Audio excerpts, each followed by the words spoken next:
Hi guys, this is Naomi Smith and I really want to welcome you to my YouTube channel, Home Inspired. It's my desire that this channel would impart vision and grace to you in your journey toward home. I really hope you enjoy it.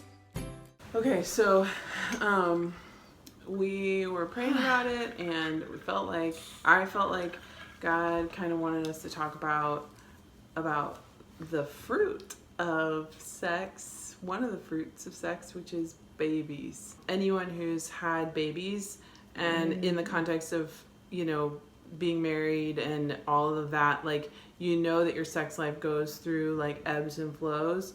And I mean, really, it's a lot of it is the sex hormones, the fertility hormones are not anywhere, because you're nursing, they're not anywhere to be found. And so it's just that idea of having sex is way in the back of my mind. I'm thinking about bottles and diapers and I'm tired and all of this stuff. And I think what I found was that as I was just even willing to love my husband in that way, and also willing to just be available, that it was I could get there. It was just, it took a while because of the sex hormones not being so firing. Mm-hmm. And it was okay, but it was okay, I'm tired, I don't really want to do this, that kind of thing, which is fine, every once in a while, but personally, I have a personal conviction, I don't want to say that very much. Mm-hmm. I want to be available to mm-hmm. my husband, and so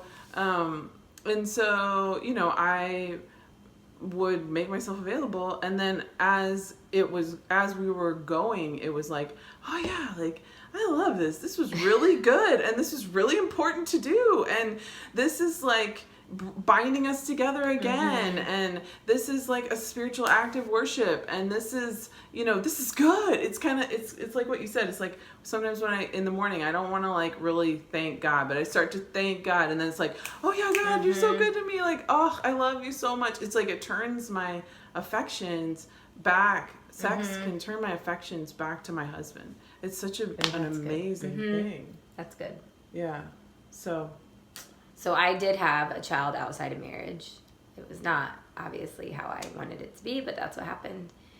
And I felt a lot of shame about it for a long time, but I don't even think I realized I felt the shame I felt about it. And I remember it was man, I just made this huge mistake. Because what's so crazy is, so obviously I grew up Christian, and then I didn't follow the Lord for a long time, but there were still certain things that were ingrained in me, and baby outside of marriage was a big one. Mm-hmm. So when I did that, it was that was way worse than the sex I had.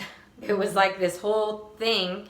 God specifically said to me that, because I remember thinking, man, I just made the biggest mistake, and he told me that he knew exactly what he was doing, that my daughter was not a mistake, and he knew why he gave her to me. Even though I didn't do it the right way, he still made it a beautiful thing. I don't know if we should talk about this, but that is. But he still made it a beautiful thing, and I'm not suggesting to have sex outside marriage, but the fact of all the healing he did, that's how important the fruit of sex is. Mm-hmm. And so I think the thing that is so beautiful about that is that the fruit of sex, even outside of a context of marriage, is still beautiful. It is, because that's what our God is, just beautiful. Yeah. And he knows what he's doing. Yeah. And babies are always a gift. They may not always be looked at like that, but They are. We hope you've enjoyed this series, mm-hmm. and thanks for joining us. We hope it's benefited you, and we just bless you in your journey wherever you are. And God, we just pray mm-hmm. for everyone watching to have a glorious sex life, and we just pray for marriages to be strengthened. We pray for good conversations to be had. We pray for heart healings. We pray for relational healing. And we just pray that there would be, yes, God, glory and worship restored into people's sex lives.